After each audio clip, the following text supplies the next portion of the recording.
Ano? Tapos na tayong sumilip sa Gaisano Grand, Liloan, Metro Cebu. Sakay ulit tayo ng papuntang SM Consolacion at malapit na tayo doon sa aking inuwian na Basak. Pala SM. Tara, tignan tayo. Liloan, mali pa yung pag-abot Liloan. Suroy-suroy, Sugbo 24. Yan, barber shop. Yan, ito na yun, Liloan, no? Metro Cebu. Liloan is a first class municipality, lies within the metropolitan of Cebu or Metro Cebu. So it's a first class municipality with a population of 153,000. Love the Philippines. Niyan, sorry, Municipal Hall, Liloan, ayan Live, love, Liloan.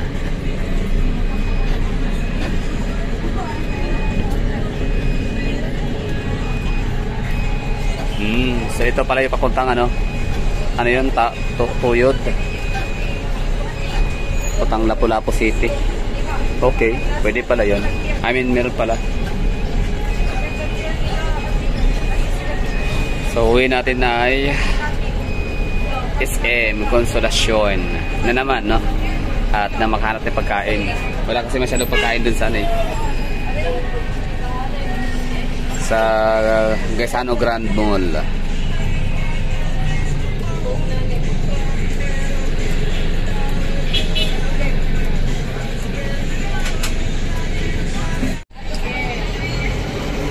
Galing.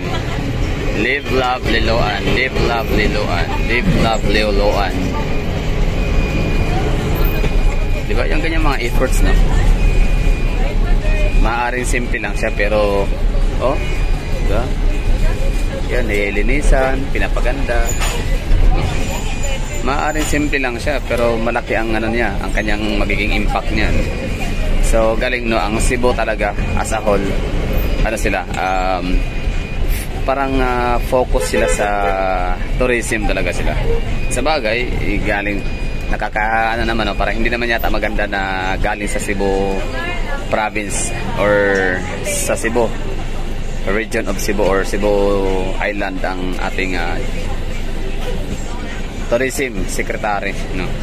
Tapos yung kanyang lalawigan ay hindi niya asikaso, hindi niya talaga ma-promote or lalong mas mapaganda at mapapabuti ang turismo. So yan, congrats sa mga taga Cebu dahil yun na nga, napaka efficient, no, and effective ng inyong probinsya, no, inyong mga leader dito. Talagang pinapaganda yung mga lugar. For example, yung mga island flower na yan, island pot, simpleng pinaganda lang, I mean nilinisan, di ba? Para mas lalong matingkal ang kulay, para mas lalong appealing.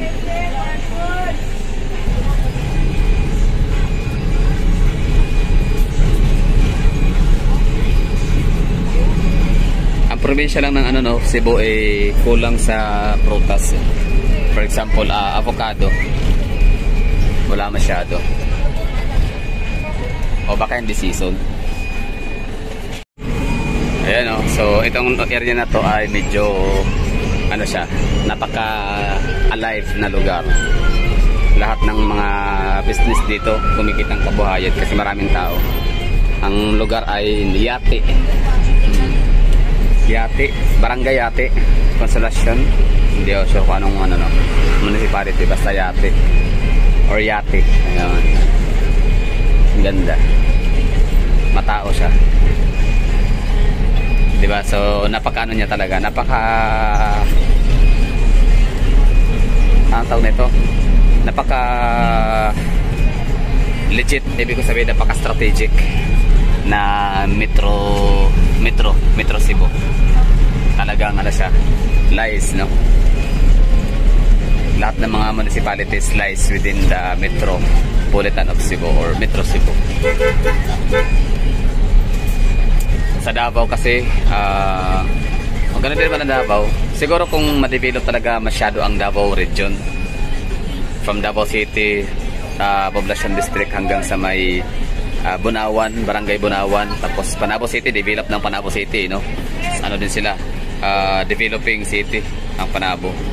The same with Santa Cruz, ganoon din, no? Marami ding ano, parang naging first class municipality na yata ang Santa Cruz. Palibasa, marami silang ano doon, mga plantation and factory. So, yun, Toril, develop din ang Toril. Basta, ang ganda tinitingnan ng ano ng Metro Cebu. I mean, Metro Davao. Kasi Davao City, all the way to southern part, yun na ang Santa Cruz, Davao del Sur, Digo City, ano ba, Matanao, Hagonoy, Santa Maria, Malita, di ba? Oh, ganda nun. Tapos sa ano naman, down to northern part is yun, Cebu, Panabo City, tapos Carmen. Ako, ang ganda ng Carmen. Tapos Santo Tomas, not sure kung kasama siya sa Metropolitan of Davao or Metro Davao. Pero Tagum City, pasok. Tsaka Island Garden, City of Samal. So Davao City is ano siya, Metro Davao. Hindi siya kagaya sa Metro Cebu na pahaba, no? Yung pa-straight lang ganyan. Parang ano ba? Parang slice, no? Isang slice ang ano. Strip yung Island of Cebu, so or Metro Cebu. So ang Davao is pa ano din siya, pa bilog, no? Tsaka meron din kaming Island Garden, City of Samal. So sana no mailipat ang ano, ang airport sa Island Garden, City of Samal. Kapag ka ang Island Garden, City of Samal ay magiging ano na siya, HUC. Di ba? Hindi na siya kasama sa probinsya ng ano, ng Davao del Norte. So, siyempre, ano yan eh, pwedeng makurakot, di ba? Hindi maayos ang magiging ano, magiging patakaran, no, management sa airport niyan kasi nga ay may corruption na magaganap between, I don't know kung sino, pwede sa CAAP with collaboration sa LGU. So hindi yan pwedeng ano, ilipat ang airport sa Island Garden, City of Samal as long as hindi pa siya HUC, di ba?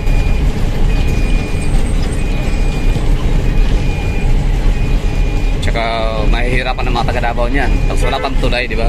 Naku, good luck na lang. Magbabarat ko. Bart, si paano ko umulan? Naku, magulo yun. Kaya wag mo na pass. No. Tsaka na lang.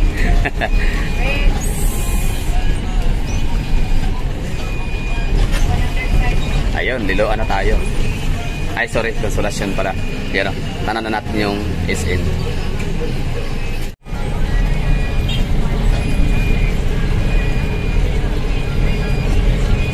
Ayun, SM City, Consolation.